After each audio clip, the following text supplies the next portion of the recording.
Thank you very much, Sigurður. Yes, we will have 6 presentations here today. I will start with telling a little bit about GEORG, what we have been doing and what we are going to do in the near future. We all know that geothermal has been very important to the Icelandic people for many decades, actually from the settlements of Iceland. But the actual usage for industry and for house heating and so on didn't start until in the 1900 or so. And the increase of utilization of geothermal has been tremendous over this decades or this century. Utilization of geothermal requires a very diverse or interdisciplinary approach. We need all kinds of skills ranging from geology and geophysics and geochemistry over to engineering, biology and technicians and others. So there we have a quite big range of skills needed for geothermal. And then we need all kinds of institutes and companies to come to the field.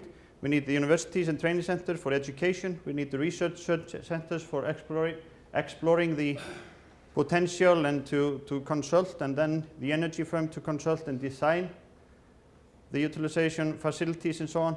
And then of course the energy companies to utilize it.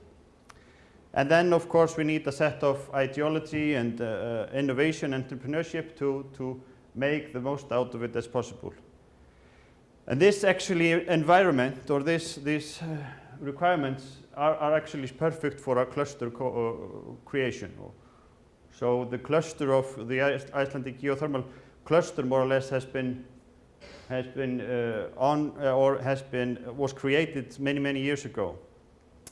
But the form of cooperating around the cluster actually didn't start until 2009. And it was kind of funny that there were 2 actually parties starting a cooperation on this cluster at the same time. That is GEORG on the research basis, and then Icelandic geothermal more on the market side or on the industrial side.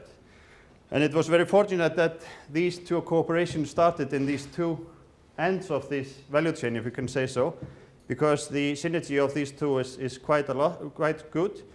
And the cooperation has increased over the years when we have matured and so on. But I'm going to tell you about GEORG. It was funded in 2009, as I said, and it was based on a fund from the Icelandic Technology Center through their cluster of excellence and program. There were 22 partners that formed the GEORG, and we can see the locals down here, and we kind of see GEORG as a bridge or a connector between the industry and the research and science. The main activities are based on these 4 pillars for GEORG. We are supporting projects, and we are trying to lubricate the cooperation. We use the fund we got from Rannis to lubricate the cooperation and enhance the research. And then we have service to cluster partners like matchmaking and training centers and so on. And then we help the partners to apply for grant abroad or actually nationally, European, and on international level. And then the 4th pillar is the dissemination of the results and so on. The activities today or achievement to date, we, as I said, been operating for now 4 years, and we have launched 4 calls for projects for proposals. First 2 in the year 2009. Where we actually, in the first call, we supported 11 projects, and the second call we supported 5 projects. And then we supported 4 projects in the third call and 3 projects in the fourth call, which was in 2011.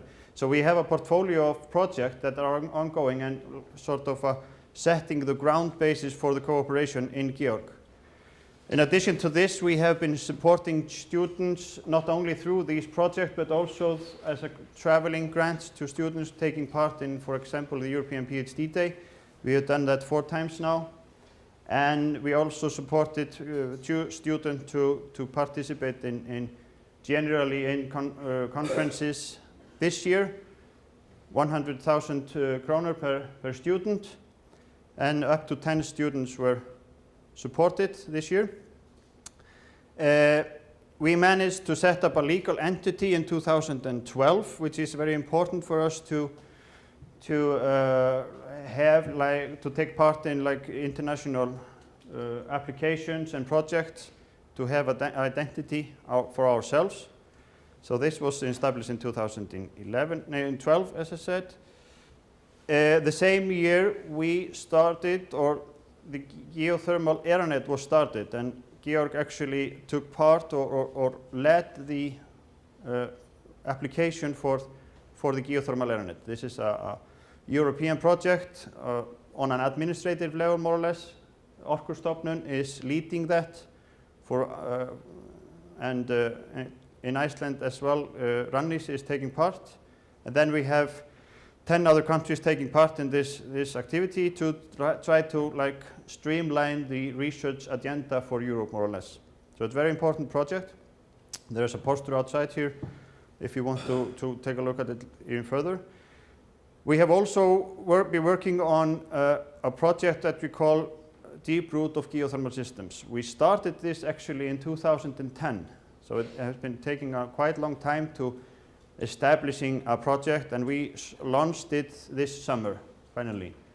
But it took a long time, a lot of discussion and defining and so on, and it has been a very exciting trip actually, and I personally have learned a lot about geothermal systems during this time, and I will tell you a little bit about this later. Then we are starting now to focus more and more on innovative aspects and so on, and I will tell you a little bit about that as well later in the presentation. So there is a lot of things that we have achieved actually during this time. Here you can see a set of the project, 22 projects. We have divided into 3 main categories, which is the reservoir modeling and simulation. There are a lot of projects on that. High pressure and high temperature fluids, we also have projects which are dealing with that topic. And then we have projects that we've put under environmental impacts. These are different projects dealing with sequestration both of CO2 and H2S, and other kinds of projects that we have been working on. The two categories above, the reservoir modeling and high pressure, we more or less put this under the hat of Deep Root of Geothermal project. So we took more or less all that we have learned there and are trying to combine it into one project. So what is more or less the Deep Root project all about? It is more or less to understand the roots of the systems. We are quite sure how this works. So the scientists of Iceland and people of Iceland are pretty sure how this works. And we have an idea how the more deep system works, but we are not sure. And the fundamental questions that we want to answer, or we found out during this long period of discussion, was to try to understand better what is the nature of the heat source. How deep are the heat source, and how long do they provide thermal energy? And and last but not least is how on Earth can we tame this monstrous energy when we reach so high temperature and high pressure, which are actually down here in this, very close to the magma and to the heat source itself. And so we started up the project. We can divide it into a few categories, and what we can summarize up a little bit what we actually want to see or want to know.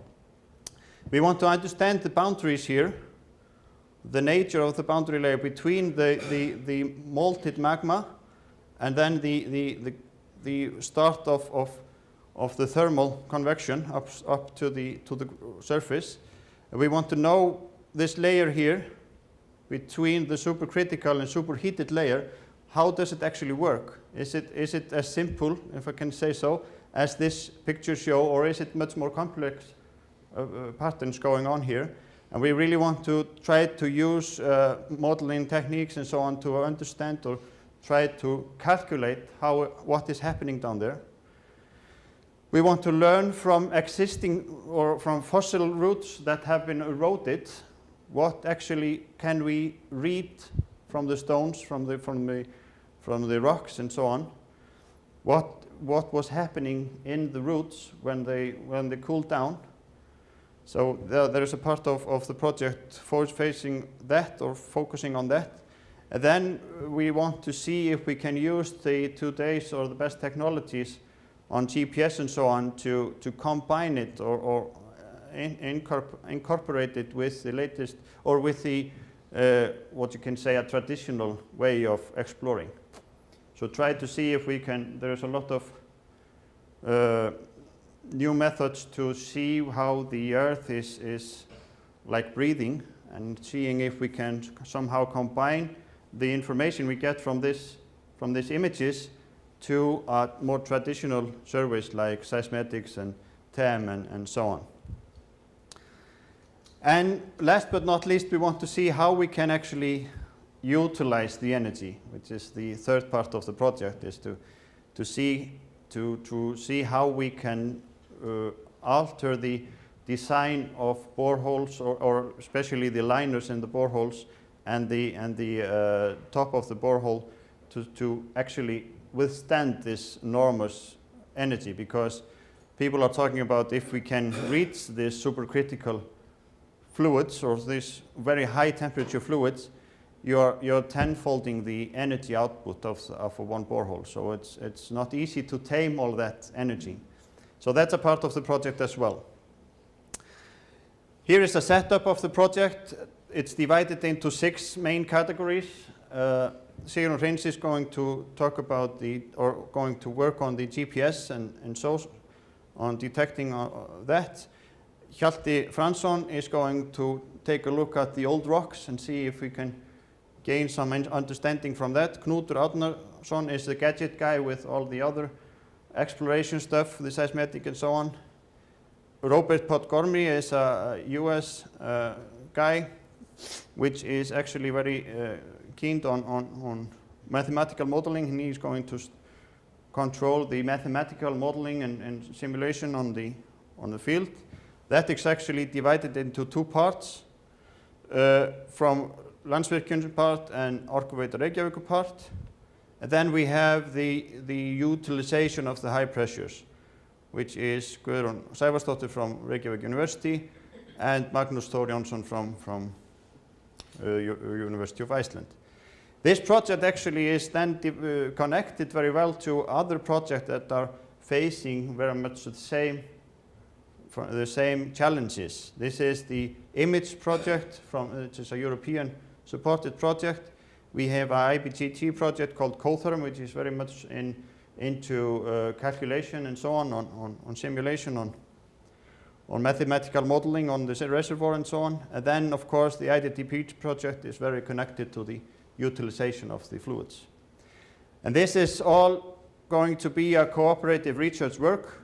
This is funded by GEORG with about 30% of the grant is coming from GEORG, and then the power companies are taking an equal share of 15 million each company, and the IDTP project is also setting or devoting 5 million Icelandic kroners to this project. So in total, this is 99 million to this project, including then co-funding from the companies themselves. So it's a total sum of about 350 million or so, the project cost.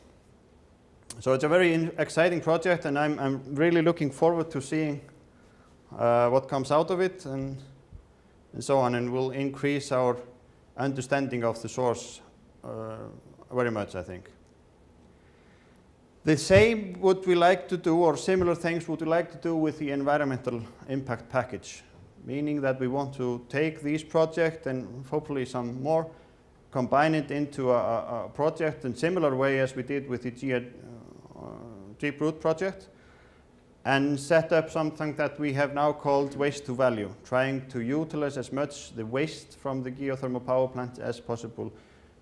This is something that the power company needs to get rid of the emissions and so on, but we want to go more than just get rid of it. We want to increase the value out of it and improve the value chain a lot. So this is something that we will start. We actually started last year on seminar series, but we want to start working heavily on this winter, so you'll probably hear something about that later this winter.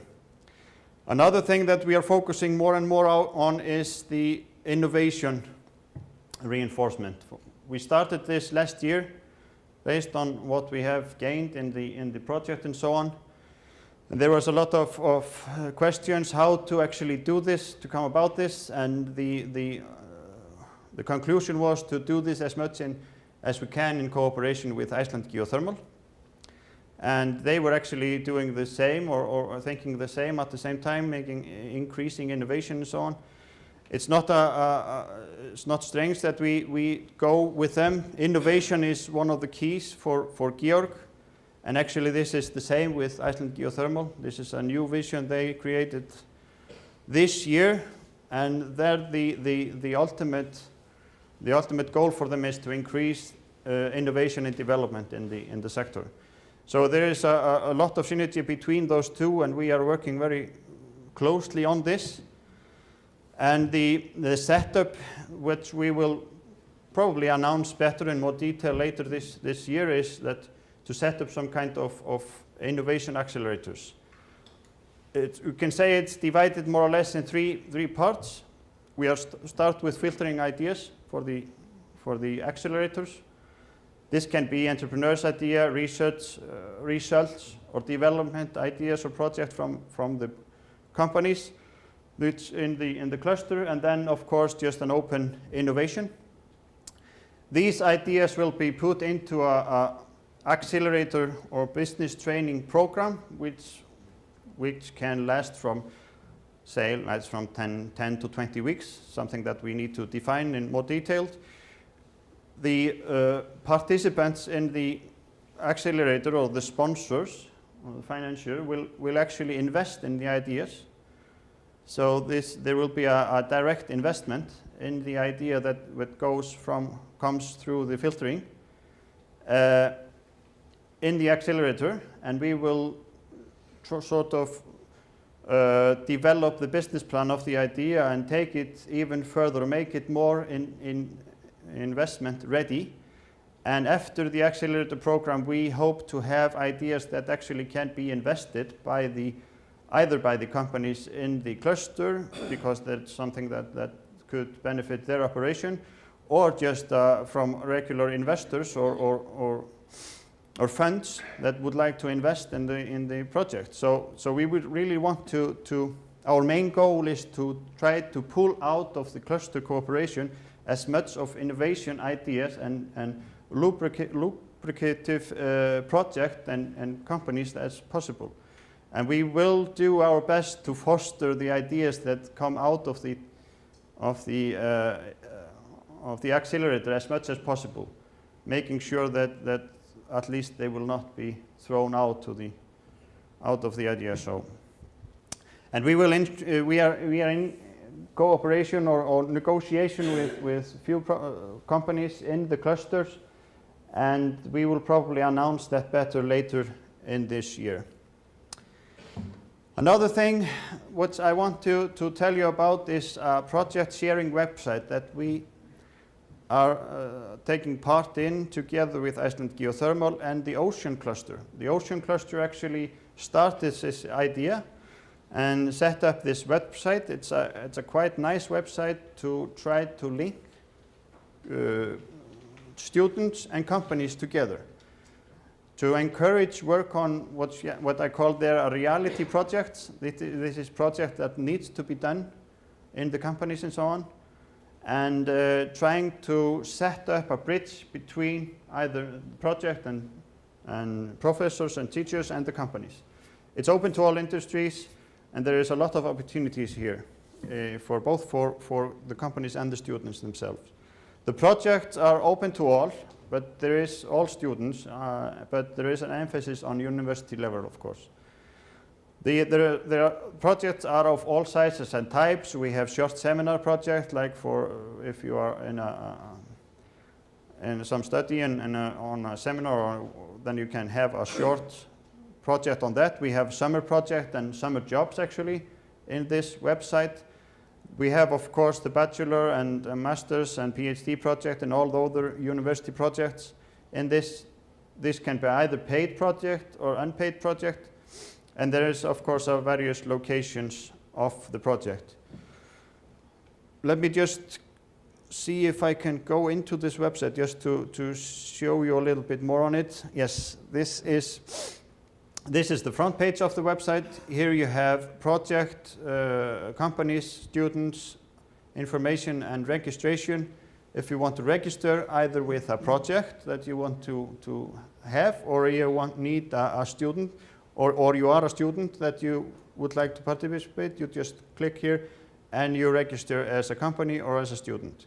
There is an English version of this actually on development, and it will hopefully be launched very soon. But this is actually a very easy to use.